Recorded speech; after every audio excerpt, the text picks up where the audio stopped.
Hey, greetings everybody. Gleekon here again with another episode of Lore of Warcraft. Last time we just started the second Chronicle, and it has brought us back to the beginning of time, where they did a really condensed version of Void versus the Light Order versus Chaos.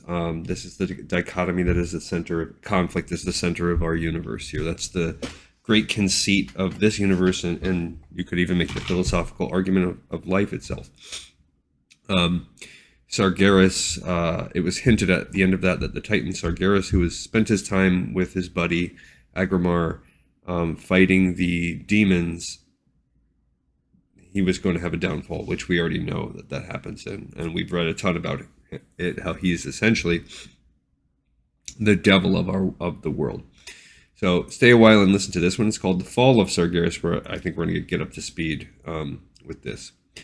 While hunting demons by himself, Sargeras discovered the Void Lord's plans to corrupt a slumbering world soul. Doubt flooded his spirit. Had the Void Lords already succeeded? Even if they had not, Sargeras knew that stopping them was impossible. The Titans could not keep watch over the entire universe all at once. As Sargeras pondered how to stop the Void Lords, he came to a troubling conclusion. Existence itself was flawed. The only way to spare the universe from the Void Lords was by burning away all creation. And we've obviously, this is a sign of insanity. The idea that the only way to keep someone safe is to kill them, essentially, is what we're saying. It was drastic, yes, but necessary. Though it pains Sargeras to imagine it, even a dead universe was preferable to one controlled by the powers of the Void. His only solace was the knowledge that since life had arisen in the cosmos once before, it could do so again. So he's saying, one,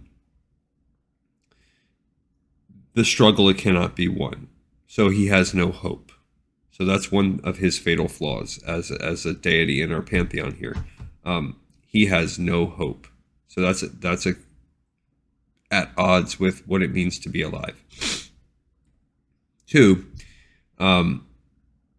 he is relying on the conceit that since organically life sprang up, he could hard reboot the world and that would do so again. Again, there's nothing to guarantee that would be so, but sure, mathematically, is it probable that in a blank slate it would, with infinite time, would it emerge again? Sure, and he can, as a Titan, as a god, essentially, he can take the infinite time perspective. And assuming that they're not bound to the same type of universe, which as we are, which an ever expanding and more than likely or not eventually collapsing. So one that is not inside an infinite time, then sure. So some things that he's definitely stretching on, and some fatal flaws. Sargeras brought his findings to Agramar and the rest of the Titan Pantheon, and he proposed his drastic solution. It was not received well. The other Titans admonished Sargeras for considering such a plan. Even Agramar, his closest friends, stood against him, believing it was the Pantheon's duty to safeguard life and maintain order in the universe. They are, as we saw in the last episode, the avatars. They're the representatives of order, and so they're right.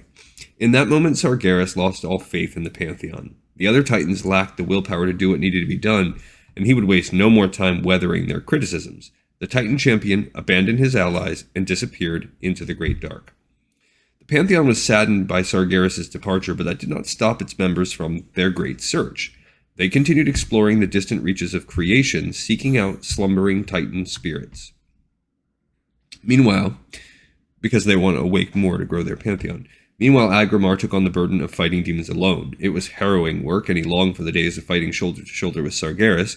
Agramar's hope was that one day his old friend would come to his senses and return to the fold. Such a reunion would never come to pass. Sargeras had made his decisions. He would cleanse the universe in fire to thwart the Void Lord's plans. Actually, Fellfire, right? He would not stop this quest, this burning crusade, until every star had gone dark and he stood over a universe of embers. Despite Sargeras' vast power, he could not prosecute his burning crusade alone. He needed loyal servants, ones that would embrace their roles as agents of destruction. He needed the very things he had once sworn to destroy. He needed demons. Sargeras rallied the wicked creatures to his side, and he indulged in the terrible might of fell magic. The destructive energy enveloped his soul and scarred his noble form forever, but it also granted Sargeras power beyond anything he had ever known. So he took his demigod status, or his avatar status, as actually, yeah, above an avatar, as a force of order, and then he merged it and let it be subsumed by the powers of chaos. So yeah, he's both. He's what happens when you take both worlds. So sure, he's probably the most powerful thing in all of creation, minus whatever, if there's some personification of light versus dark, but I don't know that there is. The corrupted Titan gave some of this newfound power to his demonic acolytes, uniting them as one in the emerald fires of fell magic. He named his growing army the Burning Legion, and he unleashed it upon the unsuspecting universe.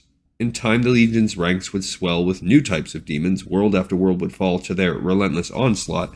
Some mortal civilizations would willingly join the Legion to escape oblivion. Others would be forcibly corrupted, and still others would be erased from existence forever.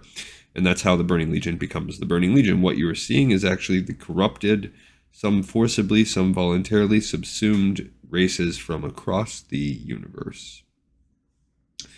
And what we don't have right now, we obviously still have some backstory, because we don't know, one, this book's all about Draenor in the first half, so we don't know how Draenor comes into play yet, at least in terms of this.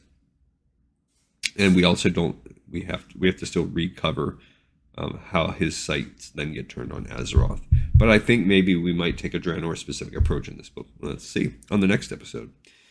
And then this one's in the pipes 5x5, and I'll see you guys all on that next episode of Lore of Warcraft.